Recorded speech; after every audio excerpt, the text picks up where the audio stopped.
হ্যাঁ বলো। তুই তুই এখানে কি করছিস? আর আমার ঘরে তুই আমাকে না বলে কেন ঢুকেছিস? মা আমার খুব জোরে খিদে পেয়েছে।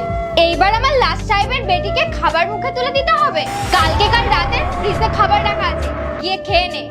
মা ওই কাকাটাও তো আসবে, কাকাটা আসলে তো আর কিছু বানাবে না। এই তোর কি রে? কি আসলো কে গেল? মারবো না একটা। এখানে কি করছে?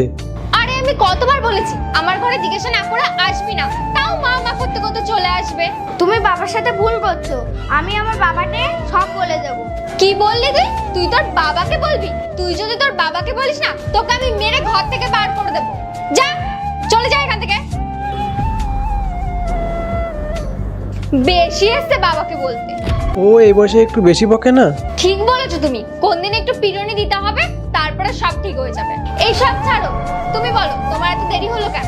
কি করবো বলো তো, রাস্তায় এত জ্যাম ছিল যে আসতে দেরি হয়ে গিয়েছে। কোনো সময় আমার এত ভয় লাগে না, পূজা যদি ওর বাবাকে সব বলে দেয়। আরে তুমি তো টেনশন নিচ্ছ কেন? তোমাকে তো আমি ভালোবাসি। তোমাকে কেউ ভালোবাসে? কেয়ার করবো তো আমি। কিন্তু আমরা তো ওর টাকাতেই মজা করছি না, ও যদি জেনে যায় তাহলে তো সবই শেষ হয়ে যাবে। আরে তুমি বেকার টেনশন করছো। আরে ও যদি তোমাকে ছেড়ে দেয় তাহলে তো আমি তোমার পাশে আছি, আমরা দুজনে একসঙ্গে থাকবো। আজকে দেখবো কে শয়তানকে হারিয়ে মাকে জিতিয়ে দেয়। মাকে ভালোবাসলে ভিডিওতে লাইক করে চ্যানেলটি সাবস্ক্রাইব করে দিও, আর শয়তানকে ভালোবাসলে কিছুই করা লাগবে না।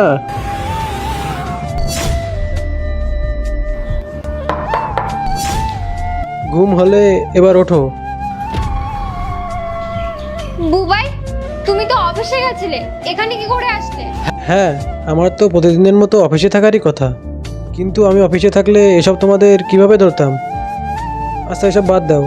আচ্ছা আমি কি জানতে পারি এটা তোমার কে? এ তো আমার বন্ধু, তোমার সাথে দেখা করতে এসেছিল। কি বললে তুমি? এটা তোমার বন্ধু? আচ্ছা তোমার এমন কোন বন্ধু আছে যাকে আমি চিনি না? আর তোমার এমন কি বন্ধু যে তোমার সাথে এক খাটে শুয়ে আছে? আর কত মিথ্যে বলবে কোয়েল? বুবাই, আমার অনেক বড় ভুল হয়ে গেছে, আমি আর কখনো এরকম করবো না, প্লিজ আমাকে ক্ষমা করে দাও। নেক্সট পার্ট দেখতে চাইলে পার্ট 2 লিখে কমেন্ট করুন।